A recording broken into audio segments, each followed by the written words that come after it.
If you want the promotion, you'll have to be willing to work without the benefits. The entry-level position at my old company is a revolving door.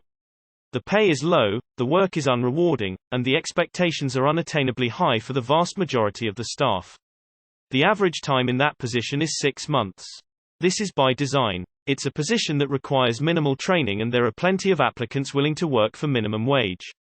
It's actually a really great entry into the field and uses all of the industry standard practices and tools.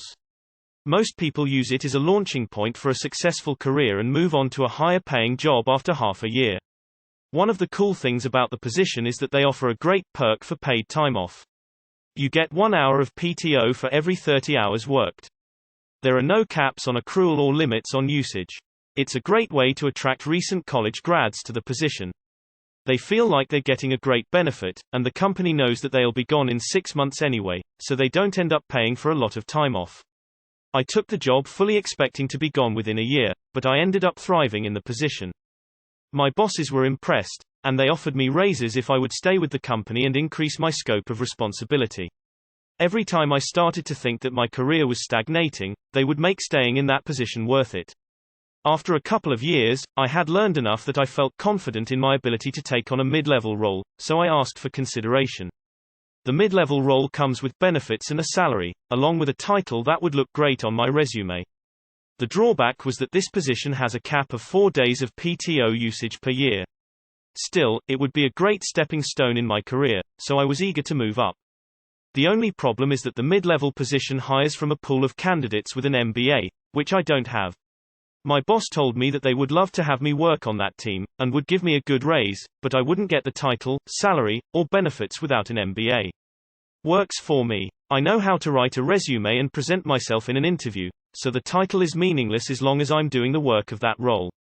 The pay increase would be great leverage while I search for a new job. And I don't need the benefits. I don't need to be on the company's healthcare plan because I get free healthcare from the VA. I don't need their 401k plan because my wife's company has a better one. I don't need their student loan repayment benefits because the GI Bill paid for my degree. So I took the promotion, but I kept my original title. I don't think they realized that this means I also kept my original PTO structure, and at my new pay rate, giving me that much PTO would be kind of expensive.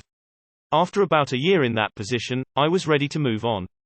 I told my boss I wanted to use all of my available PTO and he said, "No problem. Enjoy your 4 days." No, you don't understand. I'm still at entry-level job title. I'm off for the next 6 weeks. I actually did take a month off and had a great time. Then I started job hunting full-time and quickly got offers. When my PTO was over, I came back to the company with my 2 weeks' notice. The timing was bad for the company because they didn't plan on spending that much on PTO that quarter. I hope they've revisited their decision to tell me that I was capable of doing a job but not qualified for the benefits of that job. What MBA works for 4 days of vacation a year? Hold up. 4 days of PTO, and people think that's good? We are a broken country. Terrible benefits. I've never worked, full-time, at a company that gave such low PTO. 1.25 hours a week is 1.5 weeks a year. Is no one else going to mention the reasoning about the 401k? 4 days of PTO per year. Why even offer PTO at that point? It would be less insulting to just not offer it at all. 1 hour PTO for 30 hours worked is great. Number of working days per year, 260. My PTO, UK, 35 days including public holidays. Total days worked, 260 35 equals 225 equals 1,687.5 hours worked per year.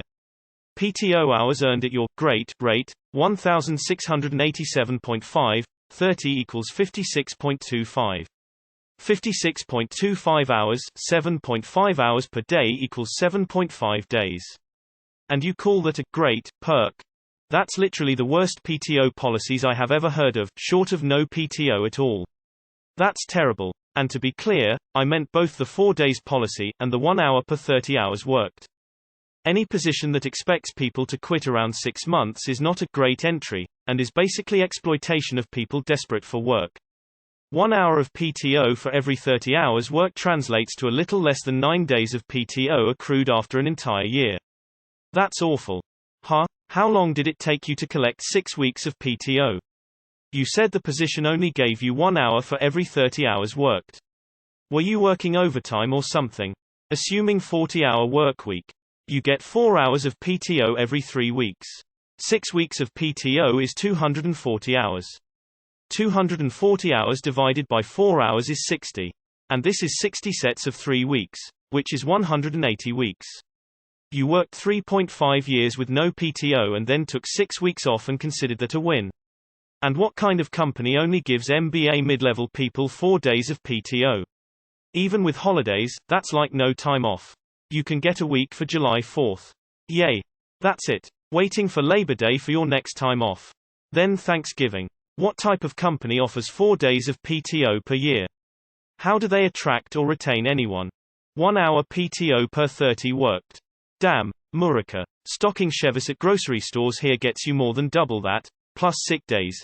If that's great, I don't want to know bad. One of the cool things about the position is that they offer a great perk for paid time off. You get 1 hour of PTO for every 30 hours worked. There are no caps on accrual or limits on usage. This, audience, is called foreshadowing. Everyone is complaining about the 4 days PTO per year, as they should be. But 1 hour PTO accrual per 30 hours worked is a close second in the horseshit benefits race. 1 hour PTO per 30 worked is considered a good perk. I get 39 days fully paid annual leave as standard. And I'm fully expected to take it, not that I need any persuasion. America is a crazy place. FYI, only minimum conditions in Australia: 2 weeks personal leave per year, for sick and carers, and 4 weeks annual leave, for holidays, and 13 weeks long service leave for every 15 years payable proportionally after 7 years. Hey, FYI. Unless you are actively contributing to your wife's 401k, then you should also be contributing to a 401k. Life happens and you want to be set for retirement. They played a stupid game and got a stupid prize. I hope you had a blast on your time off. One of the cool things about the position is that they offer a great perk for paid time off. You get 1 hour of PTO for every 30 hours worked. There are no caps on accrual or limits on usage. That's actually a terrible perk. My job gives us 2-week PTO when you start out. I hope they've revisited their decision to tell me that I was capable of doing a job but not qualified for the benefits of that job. I guarantee that all they decided was to axe PTO for the entry-level position, so nobody pulls a fast one on them again. It's hilarious that earning 1 hour of PTO for every 30 worked is considered a good deal in the US. That's a terrible deal in most Western countries. I don't need their 401k plan because my wife's company has a better one. I don't understand this. You can still contribute to a 401k even if your wife has one, and it's still tax-free going in, even if it's not matched. 4 days. I know I should be too cynical by now, but I'm truly astonished. If you think you don't need a 401k because your wife has one, that's a big financial mistake. Especially if you're looking at MBA level positions. Man, I wonder what it's like to have PTO. Anytime I have wanted to take time off, I always have to save for the vacation time and also the time after the vacation when I won't have any money because I didn't work that week. I accrue almost 14 hours per month at my company, and we only work 4 days a week. 4 days off a year is absolutely insane. And that's for the people that want to stay. Geez. 4 days PTO. Your country is broken. Jesus. In Europe you always get paid days off on all national holidays, paid days off when you are sick, and about 26 additional paid days off for you to use whenever you want. USA is cruel. Is this normal where you are from? Happy with 4 days paid? The bare minimum where I'm from is in excess of 5 weeks. What is this hell? Also, I'm glad you got a decent break. Every day I come to Reddit and leave thanking God that I wasn't born in the second world shithole that is America. An entire 2 weeks a year paid time off. Oh boy. I hear this. I'm at a company where I get PTO and great benefits for the first time ever. In my mid-30s and with a not-so-useful BA in math. Before this place, I literally did not get PTO at any other job. Time off was pay missed. Even here, I talked to my boss about a pay level bump. Every job has 4-6 levels.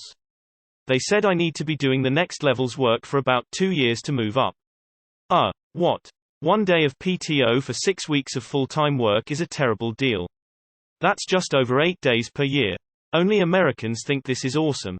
In many parts of the world 4 weeks PTO is standard. What industry is it? Why do all these stories never share industries, actual job titles or things of that sort? 6 weeks. If you get 1 hour PTO for every 30 hours worked. 6 weeks, assuming a 40-hour workweek is 240 hours. Times 30 is 7,200 hours. 40 hours times 52 weeks is 2,080 hours. Divide 7,200 by 2080, you get 3.46. You worked there for 3.5 years and never took a day off. That's obscene. How is 1 hour PTO for every 30 hours worked a good accrual rate? Open mouth face. Or break out the lotion. 4 days? What the fuck? You know you've done well when they have to change the rules of remuneration because of you. Minimal training, position but uses all of the industry standard practices and tools. Lack of understanding of what a great PTO plan is or how a 401k works. This seems totally real. 4 PTO days a year? What sweatshop was this? I complain about only accruing 15 per year. My wife gets 28. I guess it says something about me that when I read this I went, nice. I assumed the PTO was in addition to vacation time. It appears I was incorrect. 4 days of PTO per year. That's miserable. My first job out of college gave 26 plus the week between Christmas and New Year's off and 6 extra days over the summer. You might be able to do a portfolio review with a university to get college credit for some of what you already know. Check Ohio University. Or do credit by exam at the undergraduate level. Wait, what? Is my 35 days off per year on top of national holidays normal? That leave allowance. Wow. 4 weeks paid leave is standard here in Australia. Along with 10 paid sick days per year. And parental leave should you have a baby. So if you got the promotion they were just going to wipe out your accumulated PTO. Why did you stay with such a terrible company? Dude, WTF. I get 11 days of RDOs and 4 weeks of leave, every year. What the fuck is wrong with you that you think this is good? Wow. 4 days of PTO with an MBA. I worked for a management consulting firm with an MBA and had unlimited PTO, tons of fringe benefits, amazing 401k, and made a fantastic salary. Brew, you need to take a hard look at that industry. Yikes. Nice work playing the system of bullshit they had you in, Op. Is 1 in 30 good for PTO? Are you sure this is a job and not voluntary enslavement? That being said, I just checked my PTO. And I wonder what on earth to do with it. I edited the page to remove my real name and translated some things to English. But the numbers are correct.